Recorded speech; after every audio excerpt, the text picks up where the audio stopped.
Hurricane Irma is barreling towards the Caribbean with winds reaching 180 miles per hour. The Category 5 storm has prompted hurricane warnings in Puerto Rico and the U.S. Virgin Islands. Florida is under a state of emergency and preparing for dangerous. Here to discuss the path of Irma is CBS News weather producer David Parkinson. Welcome, David. Thank you for having me. So how serious is the storm? It is a very serious storm. So to put those 180-mile-an-hour winds in perspective for you, we have not had those winds more than 5 other times in history. This is the tied for the 5th strongest Atlantic hurricane on recorded history. So that shows you just how rare it is. Now, we're not saying it's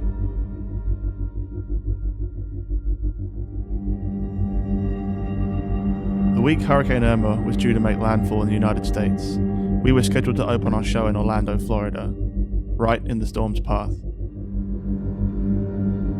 The day before opening night, the atmosphere was relaxed, but with a strange feeling in the air that something big was coming.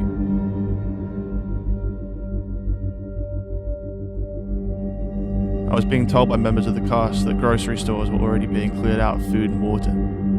Orlando seemed to be quietly preparing for the worst.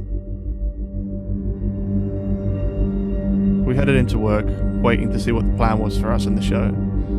Business as usual, but there was a tension in the air as we waited to hear news of the storm and how it would affect us.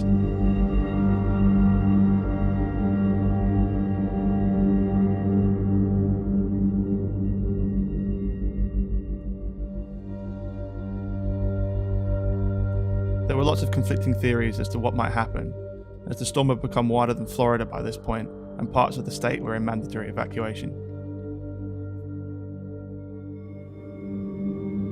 It wasn't until just before we were about to perform for a media event that the call was made to evacuate.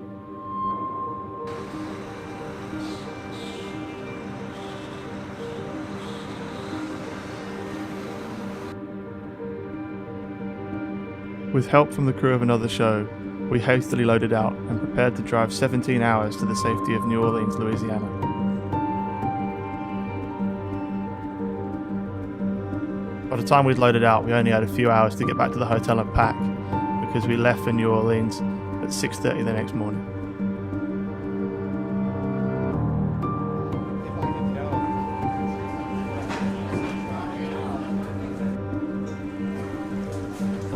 Even though we were in relatively little danger, there was a feeling of urgency inside our group and from the other hotel guests.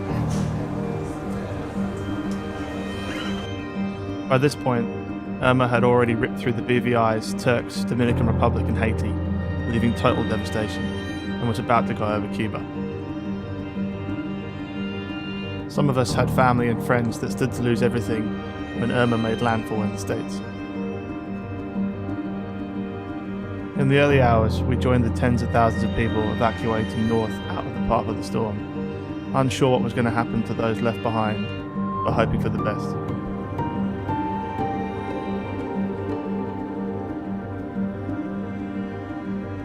Then, unfortunately, a short way into the journey, one of our coaches broke down and we had to transfer people from one to the other two. Spirits were still high. We managed to get the drones out and take a few shots.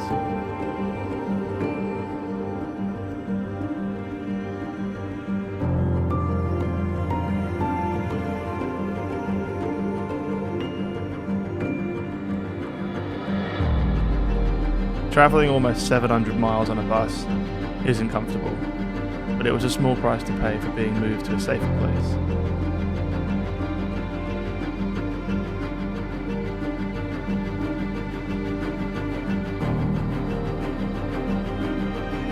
Slowly but surely, we made our way up through Florida. We settled down for the night, ready to arrive in New Orleans in the very early hours of the morning.